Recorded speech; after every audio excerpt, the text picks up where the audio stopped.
Dans cette vidéo, on va parler de la covariance en statistique. L'idée, c'est qu'on va considérer une série statistique à 2 caractères, c'est-à-dire une liste d'observations de 2 caractères à la fois, et ça sera des caractères quantitatifs, c'est-à-dire qu'on va observer des nombres, pas les couleurs des yeux ou les races d'animaux. Donc par exemple, on a 0,4, 2,7, 4,12, 10,19. Donc là on a 4 individus et à chaque fois on observe 2 caractères, on n'a pas précisé de quoi il s'agissait. Ces 2 caractères, souvent on va les appeler x et y. 0 ça serait le x, 4 le y, 2 le x, 7 le y, etc. Quand on a cette série statistique à 2 caractères, on peut calculer quelques indicateurs, par exemple x bar, c'est-à-dire la moyenne des x. La moyenne des x, pour le calculer, on va juste additionner tous les x et diviser par le nombre de valeurs. Sur l'exemple, ça donnerait 0, plus 2, plus 4, plus 10, qu'on divise par 4, c'est-à-dire qu'on fait la moyenne du premier caractère à chaque fois. Et ça donne 16 sur 4, c'est-à-dire 4. On peut faire la même chose avec la moyenne des y, donc la somme du deuxième caractère qu'on divise par le nombre de valeurs, c'est-à-dire qu'on va faire la moyenne entre 4, 7, 12 et 19. 4 plus 7 plus 12 plus 19 qu'on divise par 4. Et ça, 4 plus 7, 11, plus 12, 23, 23 plus 19, 42. Donc on a 42 divisé par 4, ça va faire 21 sur 2, ça va faire donc 10,5.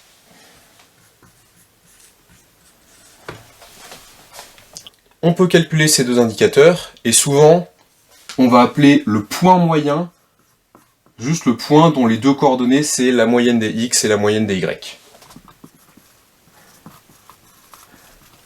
Donc on peut calculer la moyenne des x ou la moyenne des y, par exemple, mais on va aussi pouvoir calculer d'autres indicateurs un petit peu plus subtils. Par exemple, on pourrait regarder ce qu'on va appeler x carré bar, c'est-à-dire la moyenne, pour bar, des x carré. C'est-à-dire qu'on va additionner tous les x au carré, et on va diviser ça par encore le nombre de valeurs, parce qu'on va faire la moyenne des x carrés. C'est-à-dire qu'en fait, on va faire le même calcul qu'ici, mais au lieu de prendre 0, 2, 4 et 10, on va prendre 0 au carré, 2 au carré, 4 au carré et 10 au carré. Donc ça donne 0 au carré, plus 2 au carré, plus 4 au carré, plus 10 au carré sur 4. Et si on fait le calcul, ça donne 0 plus 4 plus 16 plus 100. 4 et 16, 20 et 100, 120. Ce qui donne donc 120 sur 4. Et ça vaut 30. On peut faire la même chose avec la moyenne des y au carré. C'est-à-dire y carré bar, ça va être la somme des y carré divisé par le nombre de valeurs. Donc ça va être 4 au carré, 7 au carré, 12 au carré et 19 au carré.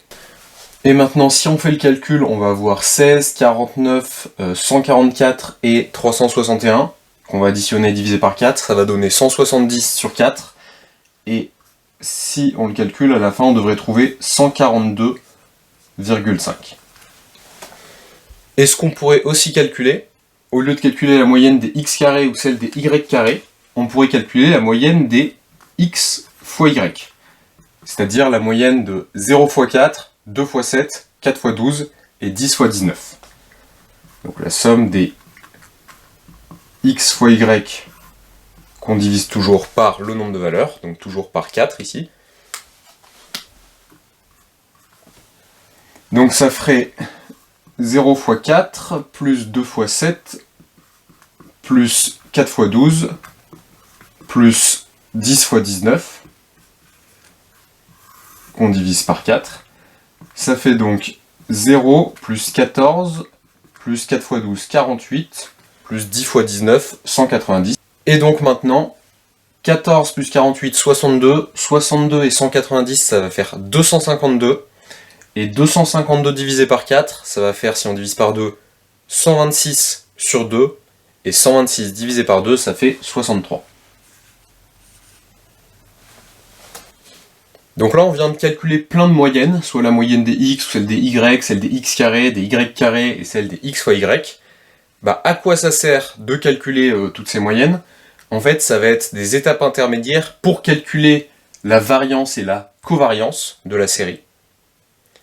Pour la variance, on a par exemple la variance de x, ça va être la moyenne des x carrés, donc x carré bar, moins la moyenne des x, qui elle va être mise au carré. C'est-à-dire qu'on a donc la moyenne des x carrés, c'est ce 30, moins la moyenne des x, ça c'est ce 4, 4 qui est au carré.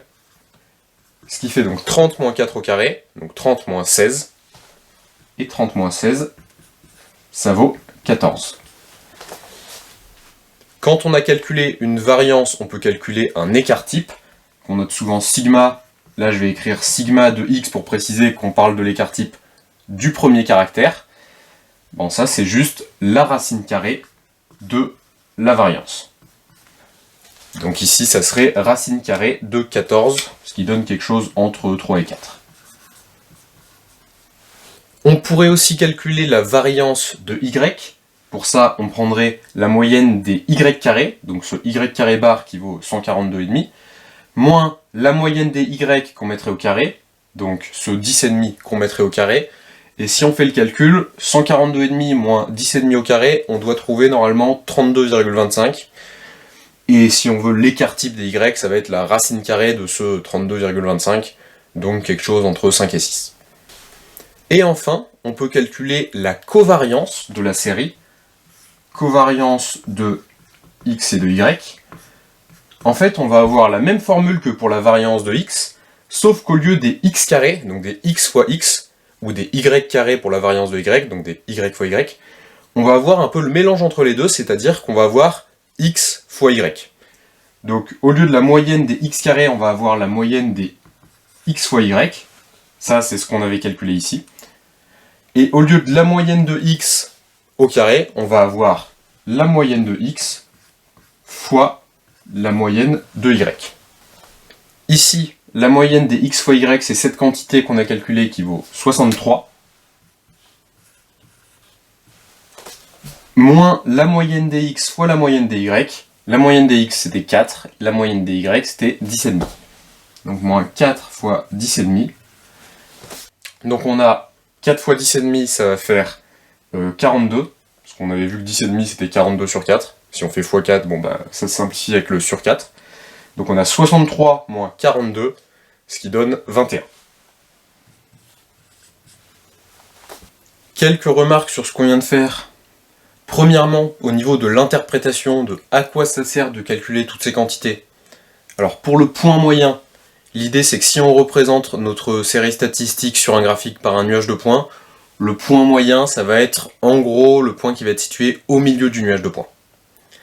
Ensuite, la variance de x ou son écart type, ou pareil pour la variance de y et l'écart type de y, l'idée c'est que c'est des indicateurs de dispersion, ils mesurent à quel point les x ou les y sont dispersés ou non.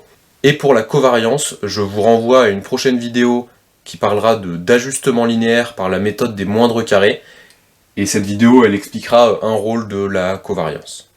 Et enfin une autre remarque, c'est pour la variance et la covariance, il y a d'autres formules qui existent. Pour la variance, c'est celle qui avait été abordée dans une précédente vidéo, c'était de dire que la variance c'était la moyenne des x moins x bar au carré. Donc c'était la moyenne des xi moins x bar au carré. Et bien pour la covariance, il y a une formule analogue qui existe, qui serait de dire que c'est la moyenne des... On va juste remplacer le carré par l'expression avec les x fois l'expression avec les y. C'est-à-dire xi moins x bar fois yi moins y bar. Et on fait la moyenne de tout ça, donc on divise par le nombre de valeurs.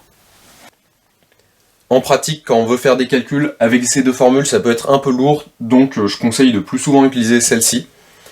Et il faut faire attention, dans tout ce qu'on a vu à chaque fois, quand on calculait des moyennes, on divisait par ce que j'appelle n, donc on divisait par 4 dans notre exemple. L'idée, c'est que dans l'exemple, on observait 4 individus, et pour ces individus, on observait 2 caractères. Donc on avait 8 nombres, mais c'était pas 8 nombres, c'était plutôt 4 individus avec 2 caractères à chaque fois. Donc quand on fait une moyenne, on divise par le nombre d'individus, c'est-à-dire par 4 et pas par 8. Donc là, on vient de faire la partie cours sur la covariance en statistique. Maintenant, on va passer à la pratique avec ces deux exercices. Ces deux exercices qui vont être corrigés dans la prochaine vidéo.